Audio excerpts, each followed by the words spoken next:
حكاية قديس وشهيد، عارفين مين هو جدعون؟ جدعون كان رجل شجاع جدا. كان بني إسرائيل كانوا بيزعلوا ربنا منهم، فربنا في الوقت ده وقعهم في يد المدنيين. فلما وقعوا في يد المدنيين كل شوية يهدموا في بيوتهم وياخدوا أراضيهم وياخدوا زرعهم، وكمان كانوا منعهم إن هم يطلعوا من بيوتهم. لكن كان في واحد اسمه جدعون كان بيطلع كده من غير ما حد يحس بيه، ويروح في حتة بعيدة عنهم بيسقي حتة أرض وبيزرعها وبيهتم بيها، وبياخد القمح بتاعها كمان يطحنه من غير ما حد يشوفه، ويجي يدي منه شعب بني إسرائيل عشان يعرف يعيش. وفضل على الحال ده. ربنا لما لقي كده راح بعت ملاك الرب، ولما راح ملاك الرب لجدعون قال له: يا جدعون، وربنا بيك هيخلص شعب إسرائيل من المدنيين. فقال له: مين أنا أخلص شعب إسرائيل؟ طب أنا إيه لا يأكد لي؟ راح قال له: طب أنت عايز إيه لا يأكد لك؟ قال له: أنا عندي حتة قماشة من الصوف أحطها بره الخيمة بالليل، ولو صحيت الصبح لقيتها مبلولة يبقى فعلا الكلام ده صح، لكن لو لقيتها ناشفة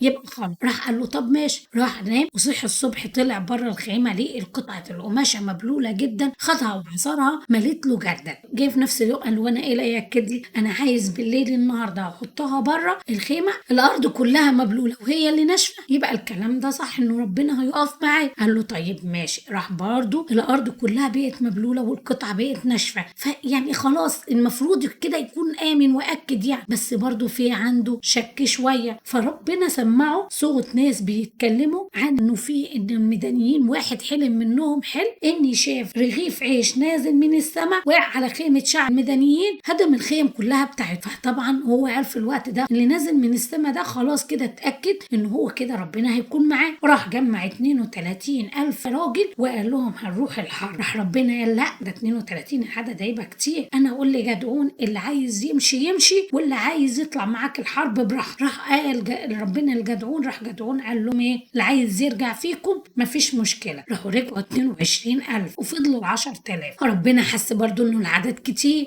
قال: ايه، انا هقول لهم ينزلوا يشربوا من النهر، واللي يشرب من الميه بايده ده يعتبر ايه ما هياخدهوش، لكن اللي هيلغ زي ما معلش كده زي الكلب يشرب في الميه ده يبقى هو ايه تبع اللي هيطلع يحارب. فعلا جدعون قعد يراقب في الناس، اللي عمل كده خدوا على جنب، واللي شرب بطريقه التانيه خدوا على جنب. راح في الاخر لقوا انه عدد اللي شربوا بطريقه الكلاب عددهم 300. راح ربنا قال له: خدهم وروح حارب بيهم. قال له: طب يا رب قبل ما تحارب هتعمل ايه؟ ابوه كان كاهن للبعل، قال له: هتهدم البعل ده وهتاخد الخشبه اللي هي محطوط عليه وتكسرها علشان محدش يفكر يعمل تاني. عمل بكلام ربنا وخد ال 300، وقال له ربنا: انت هتاخد معاك لكل واحد منكم بوق اللي هو بيزمروا بيه، وهتاخد معاك جره، وهتاخدوا معاكم حاجه تنوروا بيها مصباح، وهتحطوهم جوه الجره، وهناك اول ما تلاقوا المدنيين جايين عليكم تروحوا بصوت مره واحده كلكم تدوا بالبوق، وفي الوقت ده تكسروا كمان الجره اللي هي معاكم وتنوروا المصباح. ففي الوقت ده لما جه شعب المدنيين عليهم راحوا عملوا بالبوق، فالشعب خاف ووقف مكانه، وكمان راحوا كسرين الحاجه اللي هي معاهم وراحوا مولعين المصابيح. فالشعب جري وانتصر بني إسرائيل على شعب المدنيين. ودي كانت قصة جدعون. وبركة رب المجد تكون معنا، ولربنا المجد الدائم إلى الأبد، آمين.